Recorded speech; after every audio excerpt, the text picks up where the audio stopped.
Old man Gris finds a weird golden device. He turns on the switch, and it stretches out 6 legs at the bottom. Right after that, its legs insert directly into his skin. He uses all his strength to remove the device from his hand, and its legs retract back. His wife gives him a simple bandage, and the bleeding stops. However, things are just getting started. At night, Gris suddenly feels extremely thirsty, and he drinks all the water in the fridge. Looking at the raw meat in the fridge, he even has the desire to eat it directly. The next morning, when Gris looks in the mirror, he is surprised to find that many of the wrinkles on his face have disappeared. He suspects that these changes are caused by that golden device, but where did that thing come from anyway? 400 years ago, a mysterious alchemist made a device called Cronos. With proper use, it can give people eternal life. 400 years later, a strange-looking man was found in a collapsed building, and it was the same alchemist. He was pierced through the chest by debris and soon passed away. Subsequently, the alchemist's personal belongings went into the antique market in various ways. A few days ago, antique dealer Gris bought an angel statue at an auction house. As always, he puts it up for sale in his antique shop at a higher price. On this day, Gris finds cockroaches crawling out of the angel statue. After closer inspection, he discovers that the base of the statue is hollow. So he opens the base and finds the Cronos device. After that, he was injured by the device, and he becomes younger with it. Meanwhile, a billionaire named Guardia is also looking for it. He has been looking for it for 40 years. Guardia learns that Gris' shop is selling the angel statue, so he sends his nephew Ron to buy it. The next day, when Gris comes to work, he finds that his antique shop has been severely damaged. This is the buyer's revenge against him, since the Cronos device has already been taken out of the statue. Guardia is old, his body is getting weaker and weaker. To gain eternal life, Guardia invites Gris to his house. He intends to make a deal with Gris. Guardia takes out the alchemist's notes and tells Gris about the origin of the Cronos device. It turns out that there is a mysterious insect imprisoned inside the device.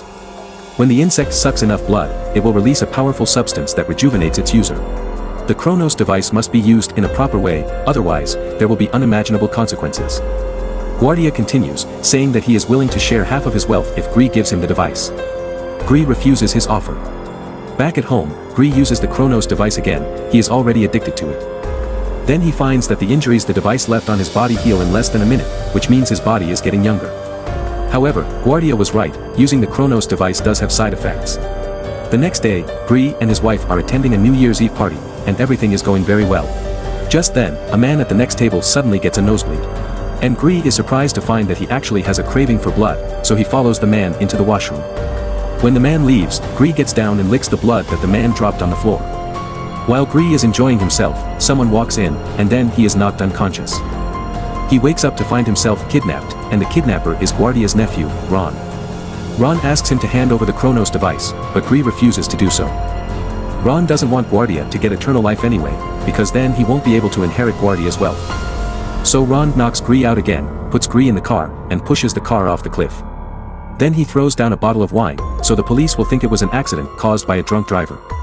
Ron goes back and reports it to Guardia, only to have Guardia beat him up. Guardia explains that anyone who has used the Cronos device will be revived as long as their heart is not pierced. Later, Gris' body is found. The body is transported to the funeral home, and next, they are going to cremate it. The cremator starts the furnace and pushes the whole coffin in. However, Gris had long since climbed out of the coffin.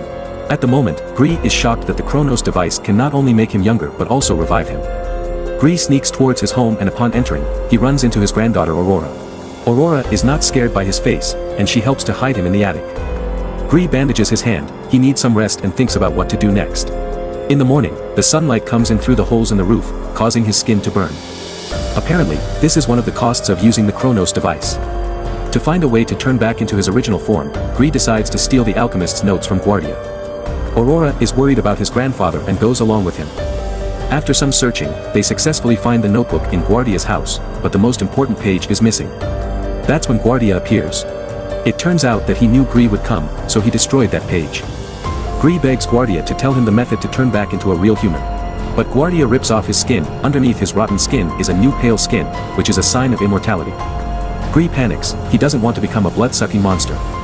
Guardia says he will tell him the solution, but first, he has to hand over the Cronos device. But just as Gris takes out the Cronos, Guardia stabs him in the stomach. Then Guardia holds him to the ground and aims at his heart. At the critical moment, Aurora appears and saves Gris. And just then, Ron rushes over. He finds Guardia on the ground, but instead of saving him, Ron crushes his throat with his foot, and now Ron can finally inherit Guardia's wealth. And when a man owns a great fortune, then the next thing he wants most is to live forever.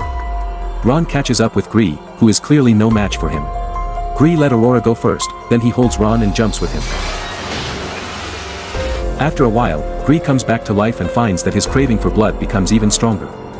He doesn't want to be controlled anymore, so he painfully destroys the Cronos Device. Back home, Gris dies in the company of his wife and granddaughter. Poor Gris, if it wasn't for the Cronos Device, he might have lived a few more years. I'm Movie Abe, thanks for watching.